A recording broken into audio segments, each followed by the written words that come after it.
Assalamu Walaikum. Hello friends, how are you? Welcome back to my another video. In this video, I am going to show you how to change shape, line, color in Google Docs. Let's get started. At first, you have to open your Chrome browser. Then open your Google Docs apps, then create your document. Now you can see here are my document with shape. Now I change the shape, line, color in this document. At first you have to select this shape, then go to edit option. Now you can see here a drawing option. Now select this shape, now go to shape border color, click on it. Now I change this color to this color, then press save and close. Now you can see you can't move this shape. Select this shape, then go to image option. Now click text wrapping option, then click in front of text. Now you can move this shape anywhere on your document.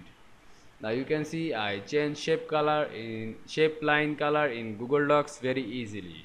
I hope you enjoyed my video. Please like, comment, share and subscribe my channel.